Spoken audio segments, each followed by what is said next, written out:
Professora Jaci Proença, é um prazer receber a senhora aqui no programa Planeta Delas. E ela está à frente desse projeto muito especial e muito importante, né?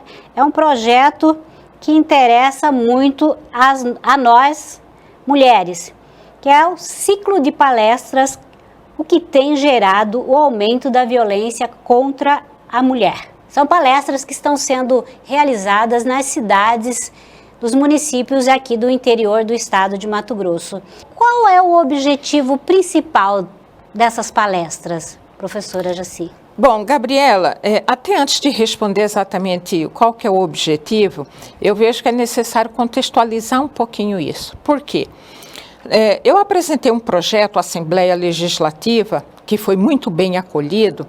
Foi uma experiência inovadora no país, foi a primeira Assembleia a adotar esse tipo de medida, que foi a constituição da Câmara Setorial Temática da Mulher.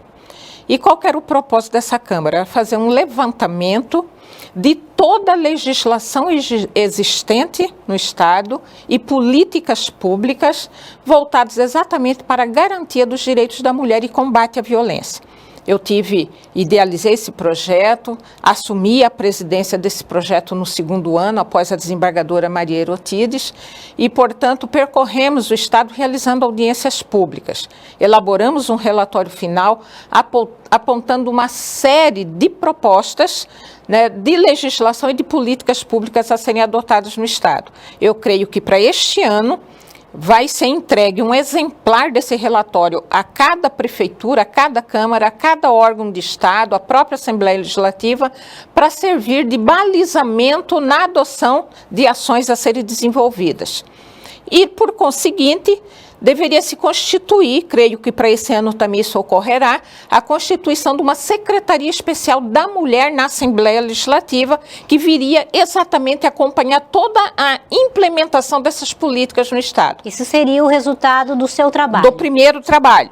Mas na decorrência desse período aí, entre entrega de relatório, pandemia e todas as consequências que isso trouxe, nós observamos que houve um aumento da violência contra a mulher, tendo como base os dados oficiais. Quais são esses dados, professora? Para você ter ideia, tem várias naturezas dessa violência que são computados com os registros, com os boletins de ocorrência, tanto pela Polícia Militar quanto pela Polícia Civil. E o estado de Mato Grosso se despontou no cenário nacional negativamente, porque houve, inclusive, um acréscimo do feminicídio em 12% no estado. Isso no ano passado? 2021 e 2022. Os dados ainda de 2023 vão estar sendo tabulados desse início de ano agora para final de fevereiro e início de março. Então, houve esse acréscimo considerável, alguns municípios ultrapassando 100% de aumento desse feminicídio, e isso chamou muita atenção. Por exemplo, Sorriso é recordista em feminicídio. Rondonópolis, por exemplo, que foi o que nós estivemos recentemente desenvolvendo o ciclo, teve um acréscimo de 133%. Então, isso nos chamou muita atenção e nós nos perguntamos, né, é como se eu estivesse conversando comigo mesma. Eu falei, nós desenvolvemos um trabalho, foram adotadas algumas políticas públicas e o que levou, num dado momento, houve uma redução tímida, mas aí de 2021 e 2022 teve um acréscimo assustador, né? Então, o que nós resolvemos? Elaborei um outro projeto para a Assembleia Legislativa, que tem a parceria da Cordemato, que é a central das organizações do Estado, que está como realizadora. Eu coordeno esse trabalho junto à Cordemato, com apoio da Assembleia, do Governo do Estado, através da Secretaria de Assistência, da Secretaria de Trabalho, Assistência Social e Cidadania. E nós buscamos essa parceria junto aos municípios, Prefeitura e Câmara Municipal e a sociedade civil organizada, porque isso tem que estar todo mundo irmanado para vir para esse enfrentamento. É uma união, né? É uma união. É levantar exatamente o perfil de cada município, quais foram os fatores que levaram a ter esse aumento considerável, a exemplo desses que teve mais de 100%, e em contrapartida fazer um paralelo com aqueles que houve uma redução. 0 de feminicídio. Essas palestras, elas acontecem em quais lugares nessas cidades? professora? Foi muito bom você ter perguntado, porque também os outros municípios que têm o interesse em a gente levar esse trabalho podem já tomando como referência. Por exemplo, Rondonópolis e Vila Bela da Santíssima Trindade e Chapada dos Guimarães, num diálogo do Executivo com o Legislativo, fizeram opção em fazer... Vila Bela e Rondonópolis fizeram opção em fazer na Câmara Municipal, né, já com a participação nessa parceria, tanto do Poder Legislativo quanto do Executivo. Em Cáceres, por exemplo, nesse diálogo entre as organizações ali local, eles resolveram realizar no fórum da comarca. Então, depende de cada condição de cada município, onde vai oferecer uma melhor condição, melhor estrutura e tudo mais para essa realização. O importante é que os municípios têm se manifestado e acolhido esse projeto porque eles estão sentindo mais do que nunca a necessidade de se aprofundar nessa discussão e no levantamento das políticas necessárias. A aceitação dos gestores públicos desses municípios está sendo receptiva? Mais de 90% tem se manifestado favorável para que esse trabalho ocorra. Essas palestras são abertas para todos os públicos? Sim, são momentos assim que eu digo extremamente importantes, porque a gente congrega todas as pessoas que se propõem, através da sua própria participação, interação e atitude, mudar as relações humanas, né, entre homens e mulheres, tendo sempre como princípio básico o respeito e amor, né, pelo próximo. Né? Isso é questão básica, isso é perfeitamente possível. Então, são espaços abertos, né, democráticos, homens e mulheres. Inclusive, nós chegamos em alguns municípios que perguntaram: mas esse aí é só para mulher? Não, não é só para mulher, até porque o problema é um problema social. Enquanto social, sim, né, envolve todas as pessoas. E para a gente suplantar essa questão que nos aflige muito, vai depender da participação, do entendimento, da conscientização de todas as pessoas, né, que vivem em sociedade. Então, nos próximos, se você tiver oportunidade, pode participar. Seja homem, seja mulher, né, você está convidado a participar, né, desses espaços abertos e democráticos. A pessoa que participa desse ciclo de palestra como ouvinte, o que ela vai ouvir nessas palestras? Olha, nesse primeiro ciclo de palestras, quais foram as temáticas que a gente abordou? Primeiro, foi proposto para cada uma das participantes, das palestrantes, que ela colocasse qual o seu olhar em relação a esse aumento da violência em relação à mulher, né? Foi colocado isso. Por exemplo, um olhar da Patrulha Maria da Penha no fazejamento dessa ação, né, da Polícia Militar, o que ela pôde constatar que decorreu, que desencadeou esse aumento. Então, a Tenente Coronel Mirella colocou a sua visão nesse espaço de atuação dela. Do mesmo modo, a doutora Rosana fez isso, né, colocou quais os fatores desencadeadores dessa violência. Foi a doutora Jorzilete Crivelato, na condição de delegada na Delegacia da Mulher. A doutora Rosana, ela fez uma contextualização dessa questão da violência, né, e colocando o posicionamento, o que decorreu, quais foram os fatores que levaram também a esse aumento. Eu apresentei uma panorâmica também, apontando alguns fatores que levaram a esse aumento da violência, mas apresentei o mapa da violência em Mato Grosso e o comparativo de cada município com os dados do Estado. Então, isso serve, inclusive, de referencial para que cada município, né, seja no Legislativo, no Executivo, o próprio Judiciário, possam saber exatamente o que está ocorrendo. Só para você ter uma noção, Gabriela, nós chegamos no município de Vila Bela, que até alguns anos também estava um índice elevadíssimo de feminicídio, e eles julgavam que isso continuava dessa maneira. Aí eu apresentei o quadro da violência do município, eles ficaram perplexos em saber que em 2021 e 2022 foi 0 o percentual em feminicídio, quer dizer, não ocorreu feminicídio. E isso levou a um questionamento que é exatamente o que nós vamos ter que responder daqui mais alguns meses. O que levou a essa redução? Se antes era elevado, houve essa redução. Isso significa que existe uma ação integrada, coletiva no município que contribuiu para essa redução? A polícia militar teve uma conscientização maior e conseguiu atender mais rapidamente ou devidamente essa população feminina que estava sendo alvo, né? Estava dentro desse ciclo de violência? Foi o trabalho da assistência social, de conscientização, as campanhas que contribuíram com isso? Ou é a somatória disso tudo? Isso são questões que precisam de respostas. Então, por exemplo, Vila Bela e Cáceres, em região fronteiriça, como que eles conseguiram ter um êxito, né, para reduzir em 0% esse feminicídio? E municípios considerados bem maiores, mais estruturados, com um processo até de divulgação maior da própria Lei Maria da Penha, com condições maiores, ocorreu o inverso disso. Então, essa pesquisa vai visar exatamente responder a essas questões que foram aí reveladas por esse quadro da violência. Ao final de todo esse trabalho, o que você pretende com essas palestras? Vocês pretendem criar alguma política pública em favor das mulheres vítimas de violência?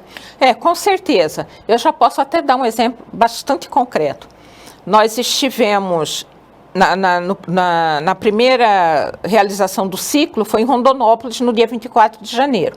No processo de discussão em Rondonópolis, já se ficou caracterizado que se precisa dar efetividade ao Conselho Municipal dos Direitos da Mulher e vai se constituir, querem inclusive um aporte nosso em termos de orientação de como regularizar, instituir efetivamente uma rede de proteção à mulher no município. O que significa? Dar uma organicidade, na verdade tem várias organizações dentro do município, tanto de caráter governamental como não governamental, e cada um atuando de modo isolado. Isso dá um resultado muito maior se virem atuar de modo integrado, organizado, né? Então, num organismo chamado uma rede de enfrentamento. Então, nós estamos passando já essas orientações e lá o próprio poder público municipal, né, o executivo e o legislativo já estavam na discussão e já vão dar legalidade para essa sistemática de organização. E nós vamos também, com base nisso, isso em Rondonópolis. Outra experiência foi em Vila Bela. Em Vila Bela não existe a rede, né, e não existe ainda um conselho constituído. Já houve compromisso, né, das vereadoras do município de Vila Bela já apresentar um projeto de lei constituindo para regularizar a questão do conselho e estabelecer uma rede de proteção lá. Ao mesmo tempo que, pasmem, Vila Bela tem uma secretaria da mulher lá, né, que desenvolve já um trabalho. Talvez seja até por isso já um resultado positivo lá no município. Em Cáceres, do mesmo modo, né, eles querem todo um orientativo da nossa parte para poder constituir, eles querem aprender a trabalhar de modo coletivo, né, integrado. E para isso, nós vamos, inclusive, apresentar alguns instrumentos, né, formulários. Por exemplo, vamos considerar, eu sofri um ato de violência, sou vítima de violência, mas eu não tenho, por exemplo, a coragem suficiente, a atitude de fazer um registro de um BO numa delegacia. Mas eu procuro a rede de saúde porque eu estou muito machucada. Eu procuro a rede de saúde. Eu que sou servidora da saúde, de que modo eu tenho que atuar frente a uma mulher vítima de violência? Até mesmo ela negando, inventando uma história por vergonha, para não compartilhar que ela sofreu isso, ela inventa que caiu, bateu em algum móvel da casa e tudo mais, que sofreu um acidente no trânsito, né? De que modo eu, enquanto profissional da saúde, tenho que atuar? Então, eu tenho que ter um manual, uma forma de conduta, que se a vítima chegar na saúde ou até mesmo na sala de aula, a professora perceber que ocorreu algum problema de violência com ela, né, com uma aluna, por exemplo, ou se ela chegar numa casa de apoio sem antes passar por outros espaços, que procedimento eu devo adotar? Então, esse trabalho vai ofertar exatamente essa contribuição a cada município. Como eu tenho que atuar em rede? Como que eu devo fazer? Eu quero fazer, mas eu não sei. Como auxiliar essa mulher? Como que eu vou ter que auxiliar essa mulher, concretamente, né? Então, essas são orientações que nós já percebemos nessa primeira etapa, que foram questionamentos colocados, né? Teve até perguntas assim, que para nós pode ser tão simples. Olha, mas se eu não registrar um BO, eu não posso acionar, por exemplo, um socorro para mim? Pode. Então, esse tipo de orientação nós já temos fornecido e a gente já percebeu que do primeiro em Rondonópolis para o último, que foi agora dia 7 em Chapada, né, já está dando resultado. As pessoas já estão aplicando aquilo que ouviram rapidamente nas palestras. Agora, desdobramento disso. Outro desdobramento. Você vê que, na verdade, é um programa, não é um projeto, é um programa, é um guarda-chuva. Vocês começaram como um ciclo de palestras, mas vocês já estão orientando as mulheres, já estamos orientando. Está virando algo maior. Bem maior e já com etapas já bem definidas daqui para frente. Sim. Nós vamos estar agora, como eu disse antes de iniciar o programa, nós estamos agora, provavelmente para início de abril, já ofertando um curso que é coisa prática. Como fazer o enfrentamento à violência contra a mulher. É importante a gente frisar. Tem muita gente que ouvimos alguns comentários de pessoas dizendo que foi por conta da Lei Maria da Penha que está tendo tudo isso de violência, não serve para nada, não lê do engano. Na verdade, aquilo que estava encoberto com o advento da Lei Maria da Penha, com os recursos tecnológicos de comunicação, com a orientação devida, com as campanhas, né, com as mulheres tendo o entendimento de que elas são vítimas e não as culpadas dessa situação, passou-se a se revelar a problemática e a se registrar, né? Então, não foi a Lei Maria da Penha que tornou este ou aquele homem mais violento do que já era, e do mesmo modo não foi a pandemia que provocou essa violência. Ela pode ter sido um fator, né, que contribuiu, que favoreceu para uma ambiência, né, para uma convivência muito mais próxima, né, e que aflorou aquilo que já estava naquele agressor. Mas é importante, não só você que é vítima, mas aquele que presencia um ato de violência contra a mulher deve denunciar. A questão da denúncia salva vidas porque se adota medidas protetivas. Tem gente que fala assim, mas fulana estava sob medida protetiva e ocorreu isso. Eu quero que vocês entendam que a reincidência é quase zero quando a vítima está sob uma medida protetiva, está com a proteção de medidas. Então, a reincidência é quase zero.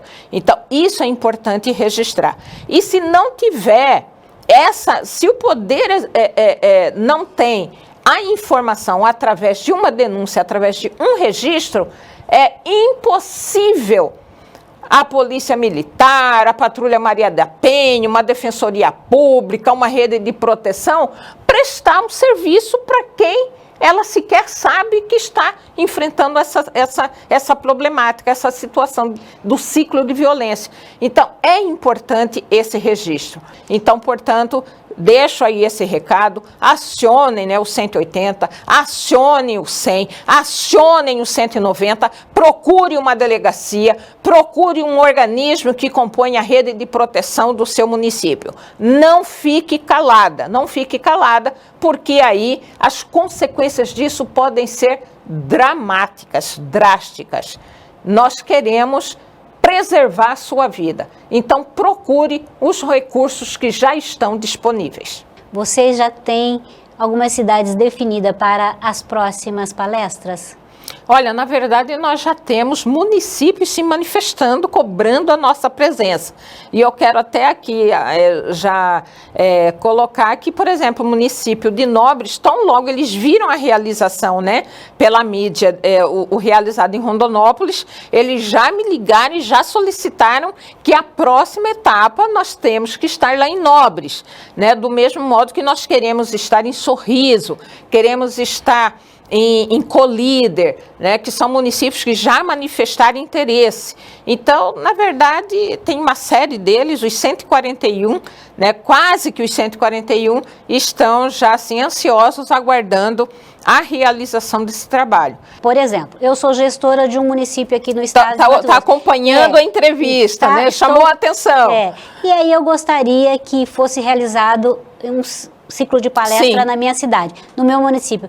Como eu faço para entrar em contato? 659-9936-8687, tá? Esse é meu telefone, telefone da professora Jaci Proença, que está à frente desse trabalho, evidentemente que não sozinha, porque a gente nunca chega a lugar nenhum sozinha, até porque a proposta exige uma ação coletiva, né, participativa. Eu tenho diversas outras companheiras parceiras nesse processo também, que eu gostaria até de compartilhar quem são essas companheiras maravilhosas, comprometidas e que vêm já há algum tempo desenvolvendo um trabalho nesse sentido, né, de combater essa violência de todas as formas, mas especificamente aqui falando em relação à mulher. Fica à vontade.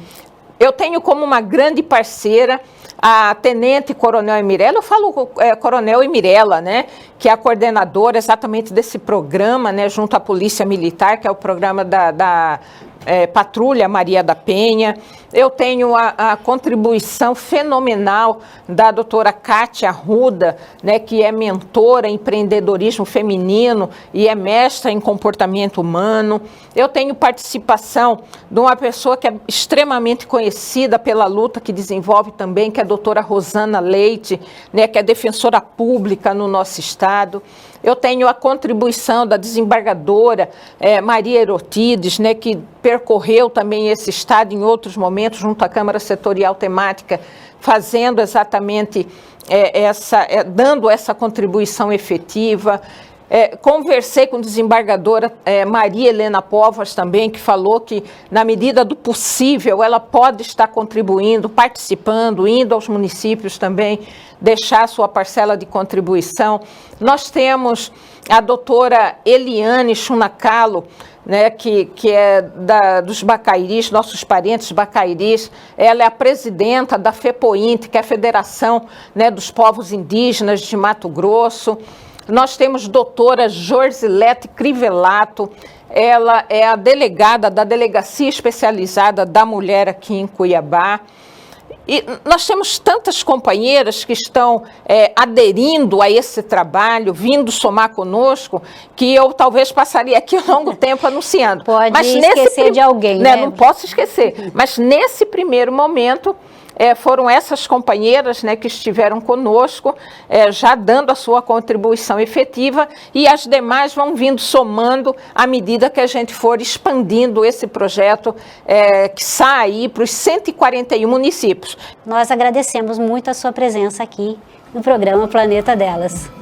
Eu que agradeço a oportunidade. Vocês viram como aumentaram os números da violência contra a mulher aqui no estado de Mato Grosso?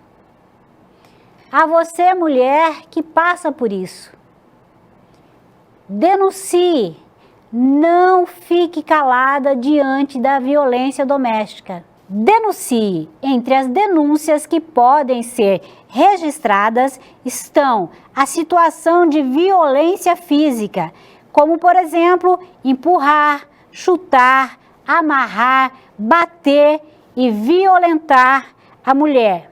Violência psicológica, humilhar, insultar, perseguir, ameaçar.